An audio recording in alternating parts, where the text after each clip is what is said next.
Welcome back to This Week. Time now to get the views of our media and political experts, Nashville State Representative Brenda Gilmore, Steve Benson, Associate Publisher of the Tennessee Tribune, and News 2's contributing political analyst Steve Gill. Quite a busy week, huh, guys? Let's start locally. We have to start. We heard from Jimmy Nafee. What's going on Tennessee's Capitol Hill? The controversy continues to swirl.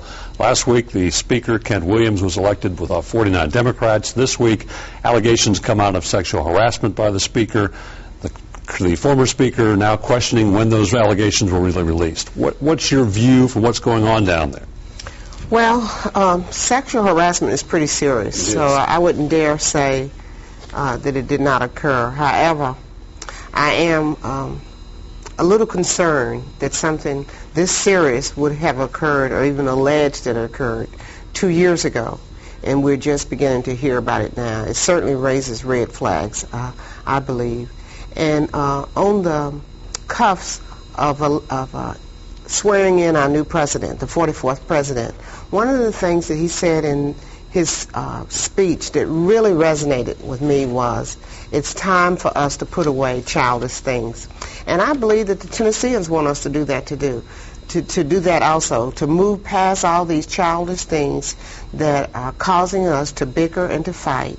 And it's time for us now to reach across the aisles and begin solving some of the serious problems that are facing Tennesseans. This is a serious allegation. The childishness may be the partisanship, but the allegation is very serious. Well, it's very serious, and this may have been the worst kept secret on Capitol Hill. This story was running around 2 years ago. It's not like it's just been made up out of whole cloth. A lot of folks on Capitol Hill witnessed it and were aware of it 2 years ago. And I think the former Speaker needs to be very careful when he starts accusing Jason Mumpower and the Republicans of literally fabricating documents, because that's what he was saying. I think he needs to be very careful saying that.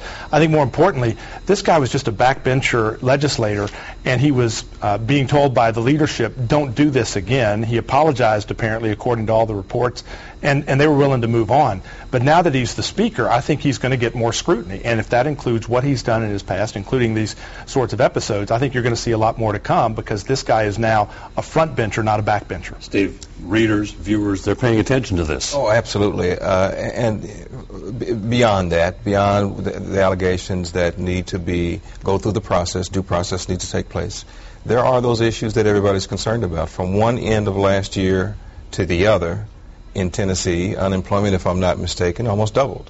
We've got issues that we need to address, and to mire ourselves into issues that don't advance the public good, we shouldn't get there. We shouldn't go there. You had a good comment. Is there a way to resolve this issue, because it is a serious issue, and put the partisanship aside? And obviously the partisanship is flying right now.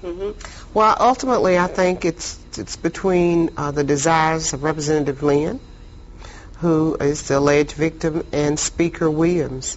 And if they can't come to a general agreement, then it just has to play itself out through the process.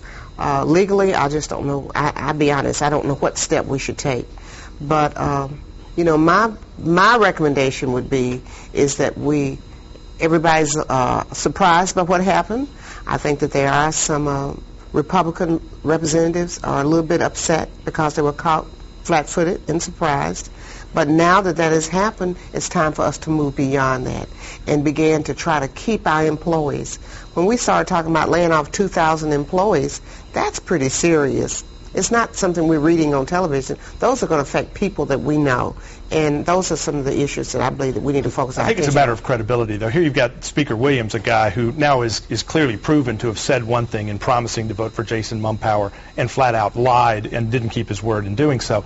And now you've got this issue of this memo. Did they have a meeting? Did he admit it?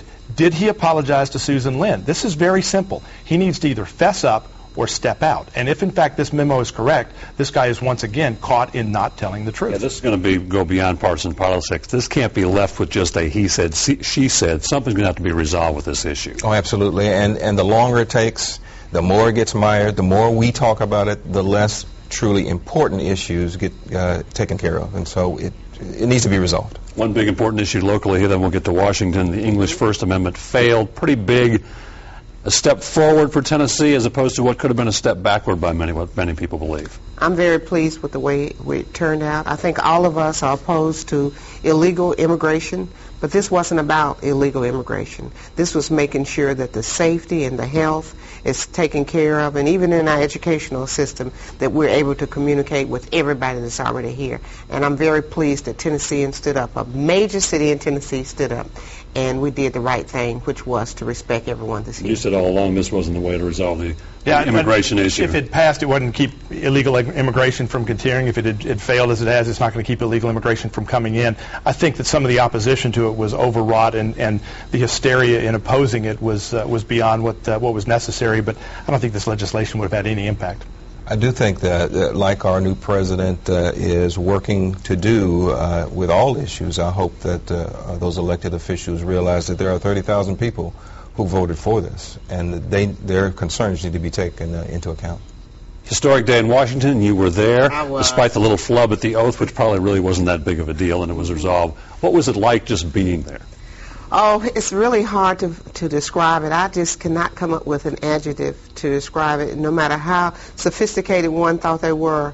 When he raised his hand and took that oath, and we knew that finally, because for a while I had to keep pinching myself and say, is this real? Is it actually happening? But finally, when he took that oath, we knew that he was going to be our next president, our 44th president. And I believe the thing that struck me the most, Bob, was the fact that everyone was so friendly and nice. If we as Americans can figure out a way to remember that we're not red Americans and we're not blue Americans, but we're Americans, then I think that we'll be a much better country as a result of that. People were friendly and they were nice, and it was just a very good spirit there. We got to figure out a way to capture that spirit and continue it the whole year. We can all enjoy the inauguration. Now comes the hard work. Yeah, and the clock is ticking. At the end of 100 days, they're going to be measuring how much have they done, what have they done, what have they accomplished, and they've still got to put people in place. The cabinet hasn't been fully approved yet. The sub-cabinet officers, they've got to hire people, and again, they're going to be judged in about 100 days on what they've done. I think with every administration, that's pretty unfair, but it's still the test that's going to be applied. Steve Gill, Steve Benson, Brenda Gilmore, appreciate your insight. Stay with us. This Week continues in a moment.